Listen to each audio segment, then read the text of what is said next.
અમદાવાદના અસારવા વોર્ડમાં રાજકીય ગરમાવો તેજ બન્યું છે, જ્યાં ભારતીય જનતા પાર્ટીએ જનસેવા માટે જાણીતા એવા અનસુયાબેન પટેલને ફરી એકવાર ઉમેદવાર તરીકે પસંદ કર્યા છે। અનસુયાબેન પર પક્ષે મૂકેલો આ વિશ્વાસ તેમની વર્ષોની મહેનત અને લોકો પ્રત્યેની નિષ્ઠાનું પરિણામ છે।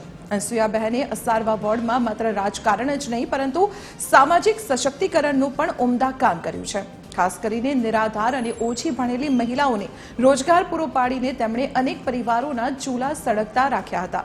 વર્ષ 2025માં થયેલી પ્લેન ક્રેશ દુર્ઘટના હોય કે પછી કોરોનાની ભયાનક લહેર, અનસુયાબેન હંમેશા મેદાનમાં રહ્યા છે।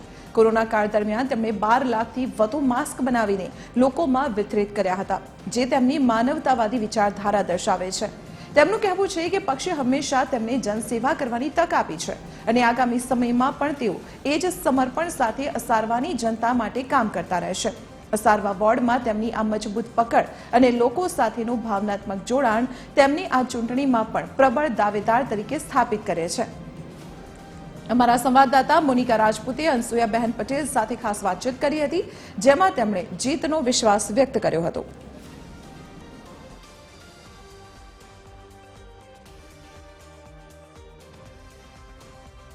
બેન, પાર્ટીએ તમને બીજી વાર તક આપેલી છે, એવા કયા કામોને ધ્યાનમાં રાખીને આપને એક તક આપી? પહેલાં તો હું ભારતીય જનતા પાર્ટીના મોવડી મંડળ અને મારા ધારાસભ્ય દર્શનાબેન વાઘેલા અને મારા એમ કહેવાય ને કે સર્વ મારા શહેર અધ્યક્ષ, પ્રદેશ અધ્યક્ષ, સીએમ સાહેબ, ડેપ્યુટી સીએમ સાહેબ, આ બધાના હું આભાર માનું છું કે મને બીજી વાર તક મળી। તક એટલા માટે મને મળી કે હું છેલ્લા 2002થી મેં એનજીઓની સ્થાપના કરી છે અને મારું અસારવા એટલે કે મારી કર્મભૂમિ અને જન્મભૂમિ છે। આ મારી કર્મભૂમિ અને જન્મભૂમિમાં એવું કહેવાય કે મેં મારો જે સ્લમ એરિયા છે એટલે કે બંધ મિલ કામદારનો એરિયા છે અને આ અમારો મજૂરી વર્ગવાળો એરિયા છે।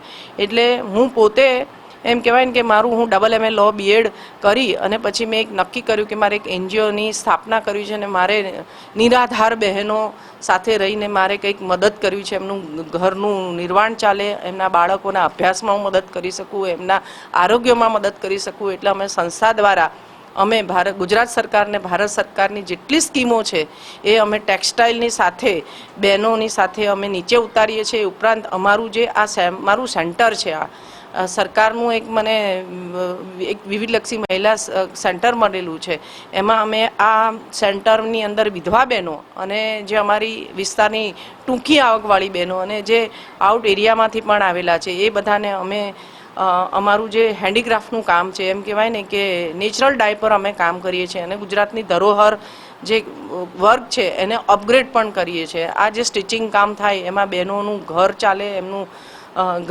એમને રોજીરોટી મળી રહે છે, એની સાથે એમનો હેલ્થની ચિંતા કરીએ। બાળકોની અમે દર વર્ષે 1000 જેટલી નોટબુક વિતરણ કરીએ છીએ।